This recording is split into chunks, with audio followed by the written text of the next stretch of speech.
Next સવાલ માટે મનીષ સુયાણી આપણી સાથે જોડાઈ ગયા છે વડોદરાથી. જી સર, સવાલ પૂછો. મારી પાસે CDSL ના 1000 શેર્સ છે. જી.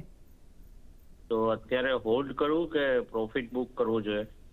તમે શોર્ટ ટર્મ માટે ઇન્વેસ્ટ કર્યું છે, કેટલો સમય તમે ઊભા રહી શકો છો? હજુ 6 મંથ ઊભા રહી શકે. સારો એવો તમને પ્રોફિટ થઈ રહ્યો છે અત્યારના, ઓલમોસ્ટ 100% જેટલું તમને પ્રોફિટ થઈ રહ્યો છે. પણ 6-1 મહિના માટે CDSLમાં ઊભા રહેવું હોય જતીન તો ઊભા રહી શકાય. હમણાં એમને ઓલરેડી 800 રૂપિયાની આસપાસ તો પ્રોફિટ થઈ રહ્યો છે.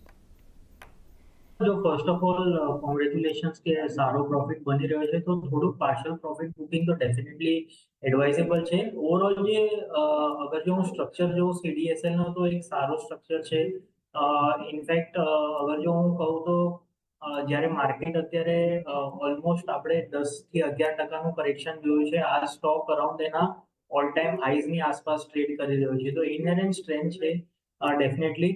મને લાગે છે કે 1600 ની ઉપર અગર 1680 1700 ની ઉપર સસ્ટેન થાય છે, તો એક 200 રૂપિયાની અપસાઇડની એક પોટેન્શિયલ બની રહી છે, જેના કારણે આ સ્ટોક અરાઉન્ડ 1900 પણ જઈ શકે છે. પણ કન્સિડરિંગ કે એમની બાઇંગ પ્રાઇસ બહુ લોઅર લેવલ ઉપર છે, તો થોડું પાર્શિયલ પ્રોફિટ બુકિંગની સલાહ આપીશ.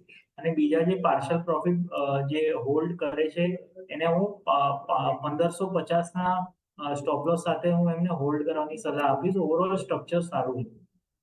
ઓવરઓલ સ્ટ્રક્ચર સારું છે, પણ આટલો જો પ્રોફિટ બની રહ્યો છે તો થોડું એન્જોય પણ કરવું જોઈએ. તો થોડું પાર્શિયલ પ્રોફિટ બુક કરો અને બાકીના તમે 50% ઓર વોટ એવર યુ ડિસાઇડ એને પર તમે એક સ્ટોપ લોસ સાથે 1550ના સ્ટોપ લોસ સાથે ઊભા રહી શકો છો.